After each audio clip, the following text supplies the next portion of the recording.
je suis Anne-Sophie Jarry, je suis recruteuse de talents digitaux et data et je suis aussi coach professionnel certifié.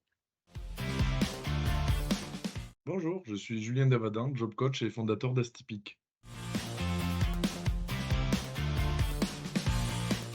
Astypic est une société spécialisée dans l'accompagnement de profils neuroatypiques, formes d'autisme, troubles 10, troubles de l'attention. Et nous accompagnons environ 250 adultes sur le territoire en France. Et nos missions vont de l'intégration, en passant par le recrutement, jusqu'au maintien dans l'emploi au sein de l'entreprise. Et nous formons l'écosystème de l'entreprise, les recruteurs, les managers, à mieux appréhender ce type de profil. Nous ne faisons pas que du job coaching, effectivement, puisque ces profils-là ont un trouble durable et permanent et qui évolue au fil du temps. C'est un ami commun qui nous a mis en relation. En fait, j'avais besoin de conseils à l'occasion d'un recrutement d'un potentiel atypique sur un job de data architecte et j'avais besoin d'arguments pour convaincre la DRH. Beh, le terme de la neurodiversité est un concept qui n'a rien de médical, hein, qui présente effectivement, des fonctionnements très hétérogènes, de tous les profils, hein, qui peuvent exister.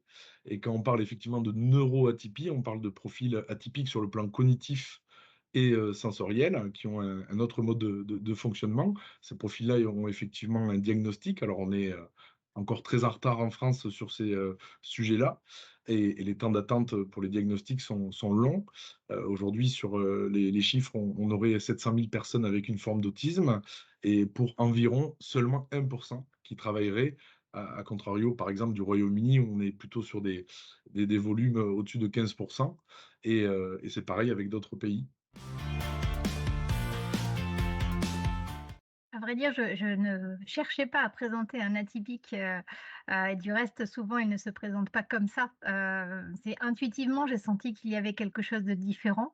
J'ai pas de chiffres, objectifs, mais je rencontre très souvent ce type de profil dans la data notamment, ou dans le digital, et je perçois un atypisme, je perçois une différence, mais il ne se présente pas comme tel.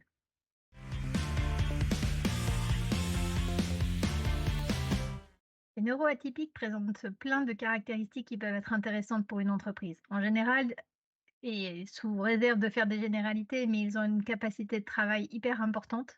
Ils ont une certaine vitesse d'exécution, une capacité à gérer la complexité avec une rigueur scientifique qui est assez forte et surtout une capacité à passer du micro détail à ce que j'appelle une vision holistique, c'est-à-dire cette capacité à faire des liens, à trouver des connexions avec des choses qui a priori n'en ont pas entre elles, et ça permet de sortir des insights en termes de marketing, de data ou d'innovation qui peuvent être hyper intéressantes pour les entreprises.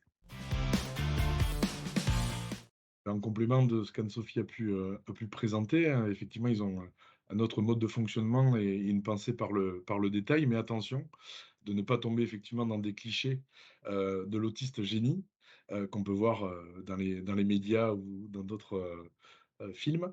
La réalité, c'est qu'effectivement, le diagnostic se fait cliniquement, donc avec une multitude de critères différents. C'est pour cela qu'il y a autant de profils autistes que de personnes diagnostiquées, et que, effectivement, il y a des impacts qui sont très invisibles et qui vont demander à l'environnement de travail, notamment de s'adapter. Ce sont beaucoup d'a priori, en réalité.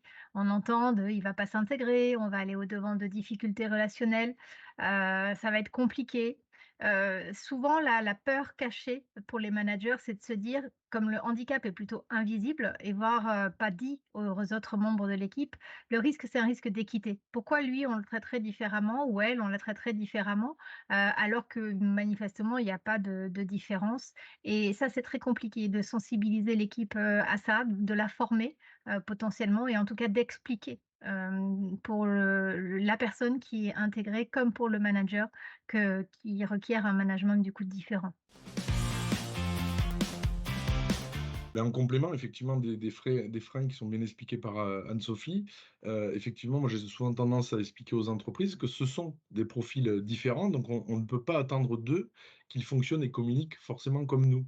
Et c'est toute la difficulté, en tout cas aujourd'hui dans notre société, de pouvoir, beh, s'ajuster et à ce que l'entreprise effectivement, puisse mieux s'adapter pour permettre, eh beh, aux salariés de mettre en œuvre toutes ces compétences.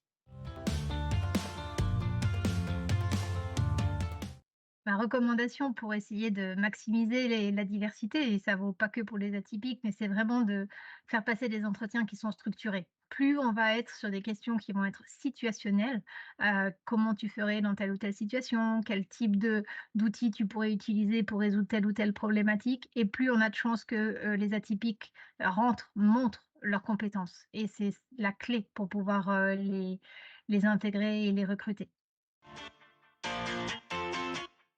Oui, en effet, beaucoup passent des entretiens, mais malheureusement très peu sont embauchés. Donc, la formation effectivement des recruteurs, semble indispensable et effectivement, c'est important de structurer et de ne pas hésiter à poser effectivement des questions sur ce que ces profils-là ont déjà vécu, sur de l'existant, au détriment des questions, qui demandent une abstraction ou une projection, et ce sont souvent aussi des profils qui sont très transparents, honnêtes, donc ils vont pas forcément se vendre ou se mettre en avant, ce qui peut effectivement discriminer leur candidature. Et nous, ça fait une dizaine d'années qu'on refuse de donner un guide, aux entreprises puisque effectivement, ces particularités cognitives se manifestent, de formes vraiment très, très différentes, chez chaque individu. On parle effectivement, de s'adapter à un fonctionnement différent.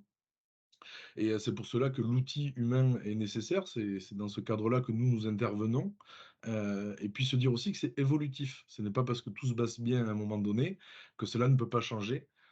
Ces profils-là sont comme nous, ça évolue aussi en fonction de l'environnement, en fonction du projet, en fonction des personnes. Ces profils nous obligent à questionner le management tel qu'il est pratiqué aujourd'hui. C'est un management, il requiert en tout cas un management qui est beaucoup plus dans la proximité, dans la réactivité, et donc c'est une super opportunité en fait pour les entreprises d'inventer un management qui soit plus attentif, plus à l'écoute, ce qu'on appelle aujourd'hui le management par le care. Ça pourrait être vraiment l'occasion, en intégrant ce type de profil, d'être un peu en avance sur le management de demain. Si vous souhaitez poursuivre, nos échanges, n'hésitez pas à nous contacter, à l'adresse contact@astypique.fr. Ce sera avec plaisir. Même, recommandation, si vous voulez, continuer à discuter de ces sujets-là, vous pouvez me retrouver sur le site de Digirox, digirox.fr, avec mon nom, Anne-Sophie Jarige.